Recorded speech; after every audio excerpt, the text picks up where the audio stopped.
قارون موسیٰ کی قوم میں سے تھا، پھر وہ ان پر زیادتی کرنے لگا، اور ہم نے اس کو اتنے خزانے دیے تھے کہ ان کی کنجیاں ایک طاقتور جماعت کو اٹھانا مشکل ہوتی۔ جب اس سے اس کی قوم نے کہا کہ اترائیے مت، کہ اللہ اترانے والوں کو پسند نہیں کرتا،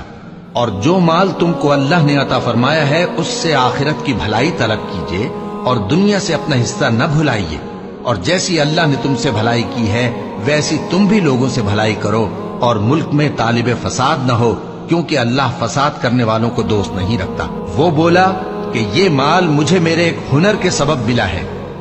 کیا اس کو معلوم نہیں تھا کہ اللہ نے اس سے پہلے بہت سی امتیں جو اس سے قوت میں بڑھ کر اور جمعیت میں بیشتر تھیں ہلاک کر ڈالی تھیں، اور گناہگاروں سے ان کے گناہوں کے بارے میں پوچھا نہیں جائے گا؟ تو ایک روز قارون بڑی آرائش اور ٹھاٹھ سے اپنی قوم کے سامنے نکلا۔ جو لوگ دنیا کی زندگی کے طالب تھے کہنے لگے کہ جیسا مال و متاع قارون کو ملا ہے کاش ایسا ہی ہمیں بھی ملے، وہ تو بڑے نصیب والا ہے۔ اور جن لوگوں کو علم دیا گیا تھا وہ کہنے لگے کہ تم پر افسوس،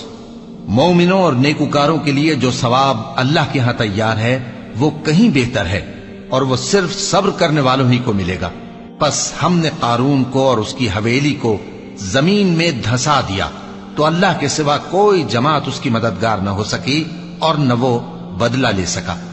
اور وہ لوگ جو کل اس کے رتبے کی تمنا کرتے تھے صبح کو کہنے لگے ہائے شامت،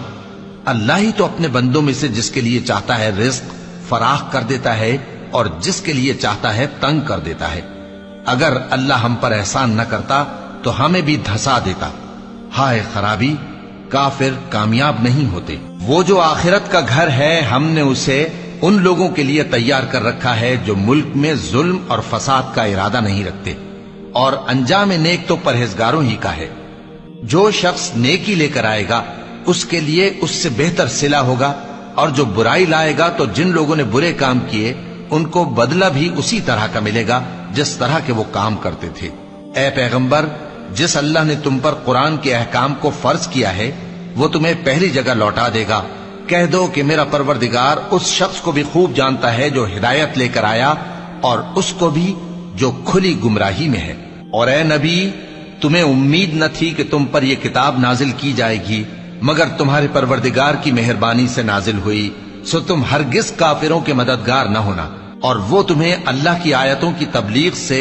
بعد اس کے کہ وہ تم پر نازل ہو چکی ہیں روک نہ دیں، اور اپنے پروردگار کو پکارتے رہو، اور مشرکوں میں سے ہرگز نہ ہو جانا، اور اللہ کے ساتھ کسی اور کو معبود سمجھ کر نہ پکارنا۔ اس کے سوا کوئی معبود نہیں، اس کی ذات پاک کے سوا ہر چیز فنا ہونے والی ہے، اسی کا حکم چلتا ہے اور اسی کی طرف تم لوٹ کر جاؤ گے۔